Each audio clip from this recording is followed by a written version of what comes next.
Bom dia, mi gente. Wait, what? I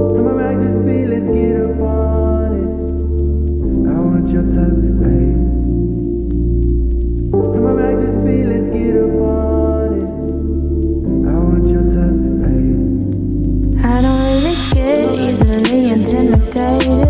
Want it, then I take it. Ain't no hesitation.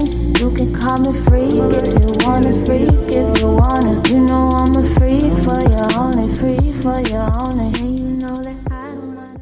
Hey y'all, welcome back to my channel. You already know it is Bimi, the Fairy Queen. Today we're going to be talking about some tips for your hair. I've had lots and lots of people ask me lots and lots of questions about my lock. I'm here to answer some of them questions. If I don't answer your question, make sure you leave it in the comments so I can get to it soon. I'm going to go ahead and get right to it. I only have, you guessed it, 7 tips for the hair, okay, to get your locks nice and luscious.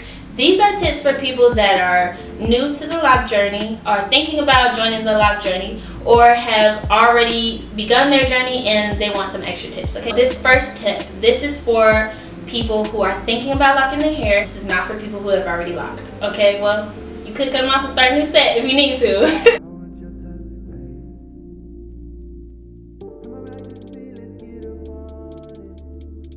My first tip is research the style or method, okay? So my hair, I locked my hair via the 2-strand twist method. Y'all gonna see a picture on one of these sides. We did 2-strand twists. There are other methods though. There's the comb coil method, the 2-strand twist method, of course, interlocking method, the lock extension method, okay? Those are the top 4 methods that I'm aware of and know a little bit about. What I can say is the 2-strand twist method is great for people that have lots of hair. I did the 2-strand twist method starting my locks, and my hair was like big and out and natural before I went and locked it up. I was already used to doing twist outs, braid outs. Honestly, a lot of people, especially when I was in college at North Carolina Central University, a lot of my friends are like, girl, you always have your hair twisted up. I literally would do a twist. I would wear the twist out for like maybe 1 or 2 days, and I would do it again, like twist and braid outs.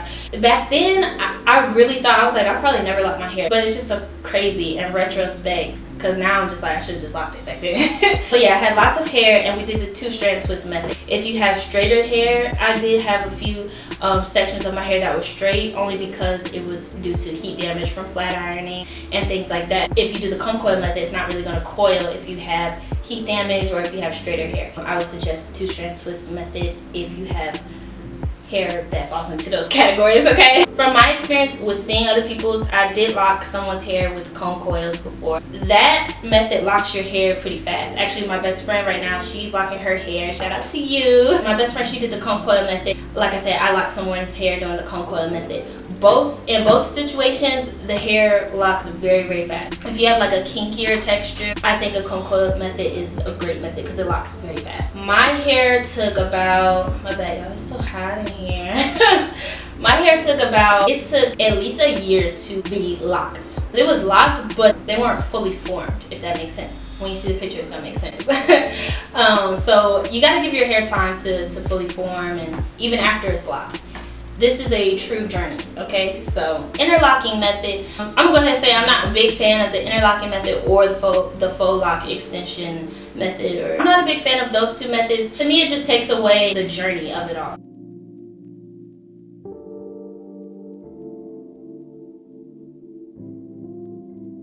Locking your hair is a journey. It is a journey. It's a whole spiritual experience. I actually locked my hair when I was going through my darkest mental health moments ever. That's when I decided I needed to change, so I locked my hair. I started going on this whole therapeutic crystal therapy journey. Definitely check out What is Girasoul Juice, which is an earlier YouTube video. If you haven't seen that, definitely check that out, and I go a little bit more in depth with that. Yeah, it's a journey, so I feel like I don't feel like it's a given that interlocking and adding lock extensions takes away that whole process. It takes away the spiritual journey. My suggestion is definitely go with either the comb coil method or the 2-strand twist method if you're interested in the spiritual journey that comes along with locking your hair. I think that's one of my biggest points of this YouTube video. Locking your hair is a journey. Some people aren't ready for it when they first lock their hair. I've heard lots of stories of people cutting their locks less than a year in. I just always say, okay, you just weren't ready for your journey yet. That's what I always say, because once you are fully okay with yourself internally,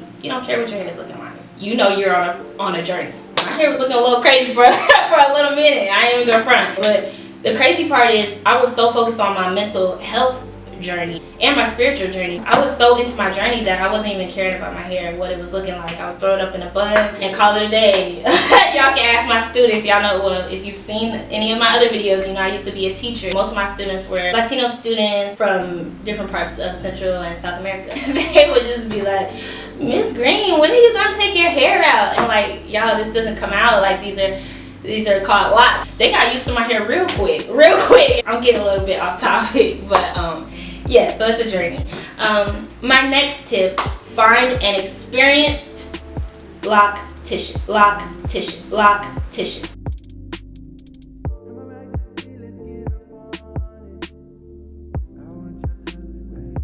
An experienced loctician is a must. A loctician is a person that specializes in locks. That is what they do. An experienced loctician knows that locks are a journey. They're going to tell you all these tips and more. They're going to make sure that you have the best experience possible with your journey. They're going to help you decide what method is best. They're going to part your hair. They're starting your journey. Know what size you want, okay? Because they are going to be permanent after a while. You want to make sure you get the right size. I went with pictures, people with like a similar thickness of what I was looking for, and I showed her that. You also have to keep in mind that everyone's hair is not the same thickness or curl pattern. You want to find someone, if you're on Pinterest or Instagram or something, find someone who has hair similar to yours compared to your own, and then find someone who has the size that you're looking for, and you take that to your loctician. You don't want your loctician creating the size for you unless you really don't care. Remember that the thicker the locks, the less styles you can do with it. My hair, y'all see how thick my locks are. Pretty much the only styles I do is the rope twist, and that's it, really. If you want something that you can really do a lot with, then you want to go with a smaller size lock. Me personally, I knew I didn't really want to be going back doing a bunch of different styles, and once I started my hair pieces, y'all, it was a wrap. If you don't care about doing too many styles, then go for it. Go for the thicker locks. When you have thicker locks, or when you are going for a thicker lock look, think about your hair, okay? If your hair is thinner and you go with thicker locks, you're not going to have a lot of locks on your head. If you know what you're looking for, what you're going for, then you want to take pictures to your loctician. If you get somebody that does not know what they're doing, you might be SOL. Like I said, they are starting your journey. You don't want to get someone that's doing your parts all crazy, maybe starting the wrong process on you, giving you bad energy. Even that, like, is very important. The energy that's going into your hair, that's very, very important because it's locked up in there. Definitely research for an experienced loctician that knows what they're doing.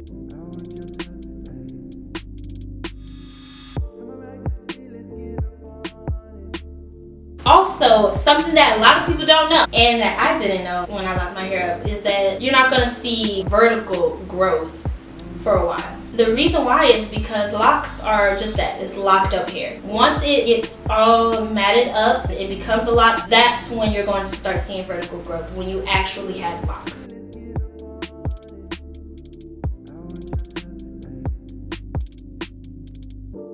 Y'all can see I didn't have hardly any growth at first. If anything, my hair actually shrunk a little bit. If the hair has to get matted, it's going to shrink up, get matted, and then you're going to start to see that vertical growth once you actually have your locks. Don't get discouraged if you're not seeing that growth within the first year. Once you get those actual locks going and your hair is trained, then you will see that vertical growth. Another tip, comes from my original loctician, shout out to you, okay? Keep your hair clean and moisturized.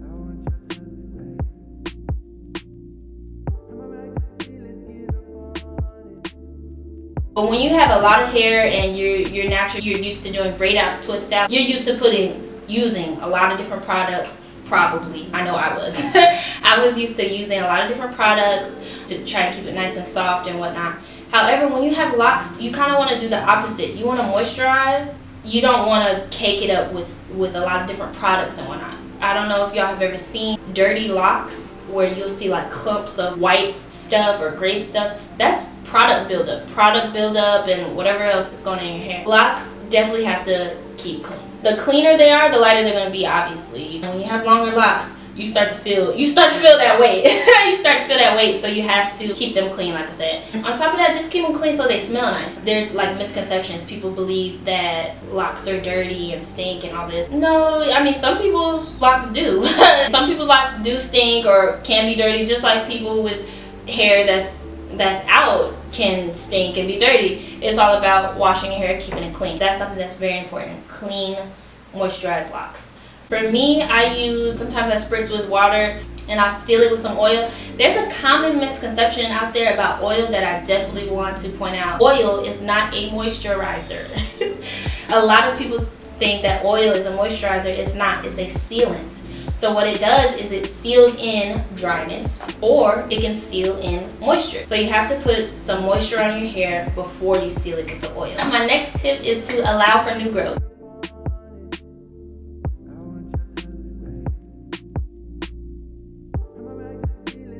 You have to give it time. You just have to give it time. A lot of times we want to retwist our hair so often when we're not used to kind of a messy look. Well, you have to give your scalp time to breathe. You got to give your hair time to breathe. If you over twist your hair, then you're actually going to wind up pulling your hair out. You definitely don't want that.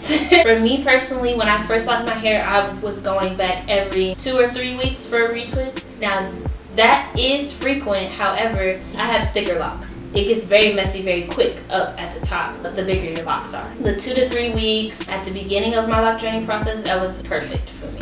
Just kind of gauge that with your size locks, your texture locks, how your hair grows. It all varies. Lastly, you definitely gotta add some personality to your locks.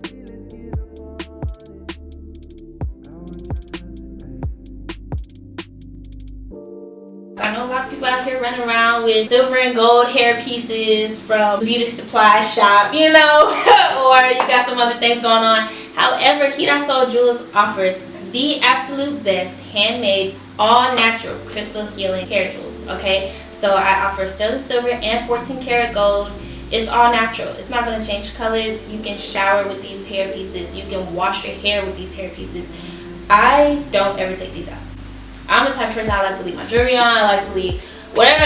If I have some extras on, I like to leave it on if I can. I don't like to be doing too much. So I leave everything in, and as you can see, everything's still shining. These are definitely an investment for the mind, body, and soul. Each piece has different healing based off of the crystals that I use. I'm actually going to go ahead and get started and make a hair piece right here today, and I'm going to show y'all how to install it. That's going to be on the next video, however.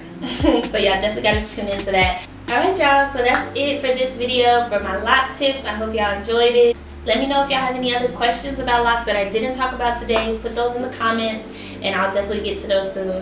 Thank y'all so much for tuning in. I hope y'all enjoyed it. You already know what it is. Bimi, the fairy queen, Girasoul Jewels. See y'all soon. I don't really get easily intimidated. Want it, then I take it. Ain't no hesitation. You can call me freak if you want a freak. If you want it, you know I'm a freak for your own.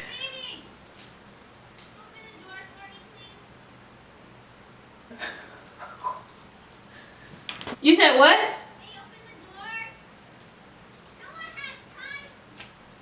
What do you want me to do? What did you say? Open the door. What? The door. Free for your own. I don't really get easily intimidated. Want it, then I take it. Ain't no hesitation. You can call me freak if you want a freak. If you want it, you know I'm a freak for your only. Free for your only. I'm on a love pill. Passionate love thrill. Riding through the love hills. Pacing to the love chill. Holding you back now.